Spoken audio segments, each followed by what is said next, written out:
Hello students, welcome to Ediplugs. मैं हूं ऋतिका और आज की हमारी क्लास में हम पढ़ेंगे एक बहुत ही इंटरेस्टिंग टॉपिक, जो कि हमारा टॉपिक है स्पर्म का। ठीक है, स्पर्म क्या है हमारे पास? स्पर्म हमारे पास था हमारा मेल गेमीट। ठीक है, अब हमने पढ़ लिया था हमारा स्पर्मेटोजेनेसिस क्या होगा, तो स्पर्म का प्रोसेस जो है वो कैसे होगा, स्पर्म कैसे जनरेट होगा, वो हम हमारा पढ़ चुके हैं। ठीक है, तो अभी हम बात करते हैं स्पर्म हमारे पास बन गया है, स्पर्म के कौन कौन से हमारे पास पार्ट्स हैं। स्पर्म के कितने पार्ट्स होंगे? हमें स्पर्म के मेजरली 4 पार्ट्स देखने को मिलते हैं। एक बार इस डायग्राम से हम समझते हैं हमारे पास कौन कौन से, वो हमारे पास 4 पार्ट्स होंगे हमारे स्पर्म के। कौन कौन से पार्ट्स होंगे हमारे पास? सबसे पहला पार्ट होगा हमारे पास हेड का। हेड रीजन जो होगा स्पर्म का, वो हमारे पास होगा पहला पार्ट। उसके बाद दूसरे पार्ट को हम बोलते हैं नेक, थर्ड पार्ट को हम बोलेंगे मिडल पीस और फोर्थ पार्ट को हम बोलते हैं टेल। ये हमारे पास क्या है? एक स्पर्म का डायग्राम है। हेड में हमारे पास क्या होगा? ये हमारे पास क्या है? स्पर्म का हेड है। हेड में क्या प्रेजेंट होगा? हेड में हम देख रहे हैं हमारे पास न्यूक्लियस जो है वो हमारे पास प्रेजेंट है। फिर छोटी सी एक नेक आती है जो कि कनेक्ट करती है मिडल पीस को और हेड को। जो नेक होगी, इसकी हमारी जो नेक गर्दन है वो हमारे हेड को और हमारी टोरस जो है उसको कनेक्ट करता है। कौन करता है? हमारी नेक कनेक्ट करती है। उसी तरीके से स्पर्म में जो नेक है वो हेड को और मिडल पीस को कनेक्ट करती है। फिर हमारे पास आता है मिडल पीस। मिडल पीस में माइटोकॉन्ड्रिया हमारे पास जो है वो प्रेजेंट होता है। फिर हमारे पास आता है टेल। जो टेल होगा, टेल में फ्लैजिलम प्रेजेंट होगा। फ्लैजिलम किस में हेल्प करेगा? हमारी मूवमेंट में हेल्प करता है। तो ये हमारे पास क्या है? ये हमारे पास क्या है? स्पर्म के 4 पार्ट्स हैं। अगर हम टेल से स्टार्ट करते हैं तो हमने देखा था टेल में क्या प्रेजेंट है? टेल में हमारे पास फ्लैजिलम प्रेजेंट है। तो फ्लैजिलम क्या करता है? फ्लैजिलम यानी कि फ्लैजिला जहाँ पे भी प्रेजेंट है, अगर वो यूनिसेलुलर ऑर्गेनिजम्स में प्रेजेंट हो, चाहे वो मल्टीसेलुलर ऑर्गेनिजम्स में कहीं पे भी प्रेजेंट हो, तो वो क्या करेगा? फ्लैजिला जहाँ आ जाएगा वहां से क्या जोड़ दो? वहां से आप मोबिलिटी जोड़ दो। मोबिलिटी को जोड़ दो यानी कि मूवमेंट को जोड़ दो। मूवमेंट। कहीं पे भी अगर आपको ये वर्ड देखने को मिलता है फ्लैजिला, फ्लैजिला क्या होगा? फ्लैजिला एक स्ट्रक्चर है, एक क्या है? एक हेयर लाइक स्ट्रक्चर होगा जो कि किसमें हेल्प करता है? जो कि सिंपली हमारी मूवमेंट में हेल्प करेगा।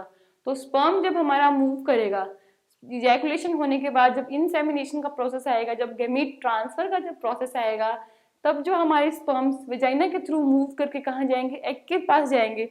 वो जो मूवमेंट है, उस मूवमेंट को कौन करेगा? उस मूवमेंट को कौन कोऑर्डिनेट करेगा? उस मूवमेंट को कोऑर्डिनेट करेगा हमारा tail with the help of the flagella.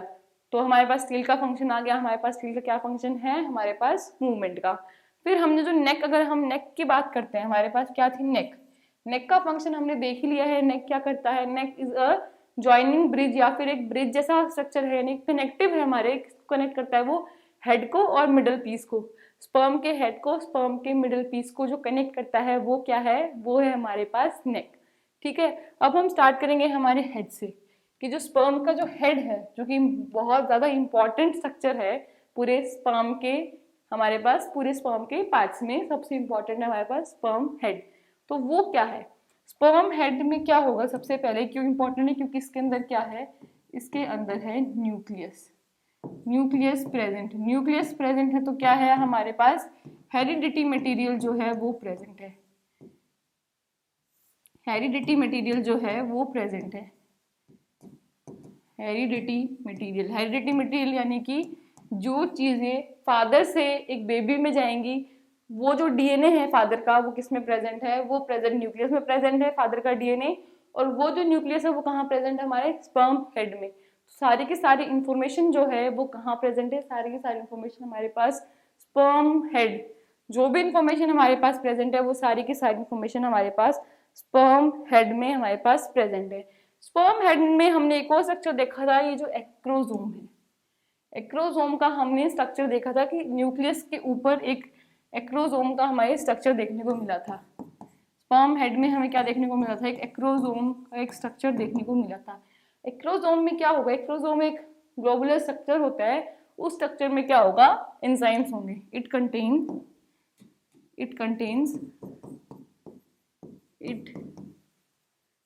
Contains enzymes. इसके अंदर बहुत सारे एंजाइम्स होंगे। ठीक है, और ये एंजाइम्स क्यों रिस्पॉन्सिबल हैं? ये एंजाइम्स क्यों हैं?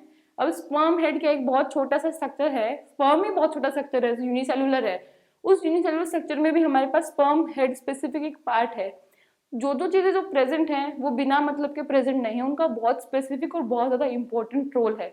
कोई भी अगर एक चीज मिस हो जाएगी तो फर्टिलाइजेशन का जो प्रोसेस है वो हमारा इफेक्ट होगा ही होगा।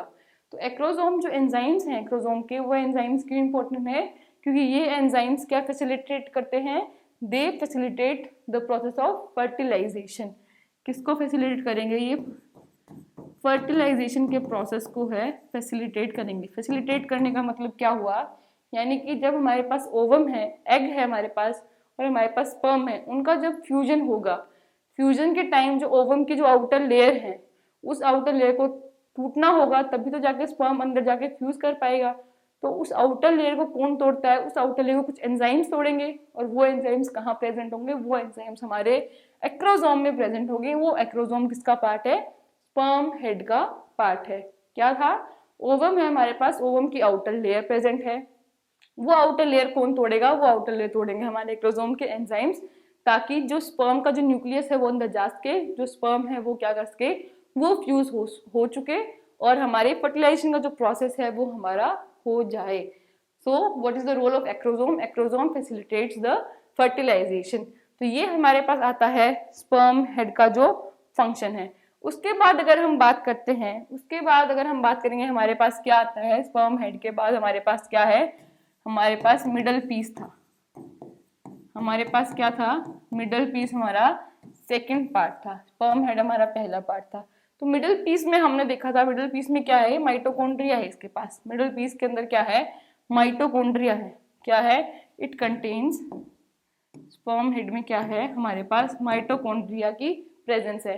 अब माइटोकॉन्ड्रिया का सिंपल अगर हम बोले तो हमने बचपन से पढ़ा, mitochondria is power house of the cell. क्या है ये, power house of the cell, यानी कि एनर्जी देगा। एनर्जी देगा किस फॉर्म में, एटीपी की फॉर्म में, एडिनोसिन ट्राइफॉस्फेट की फॉर्म में क्या देगा ये हमारे पास, एनर्जी देगा। हमने पढ़ा था कि जो टेल है हमारी, जो टेल है, टेल में फ्लैजिला है, और ये क्या करेगा, मूवमेंट करेगा। और मूवमेंट के लिए क्या चाहिए, मूवमेंट के लिए एनर्जी भी चाहिए, है ना। अगर हमने खाया पिया नहीं है अच्छे से तो हम भाग दौड़ कैसे पाएंगे, हम तो बेहोश होकर गिर जाएंगे, है ना, अगर एनर्जी नहीं होगी।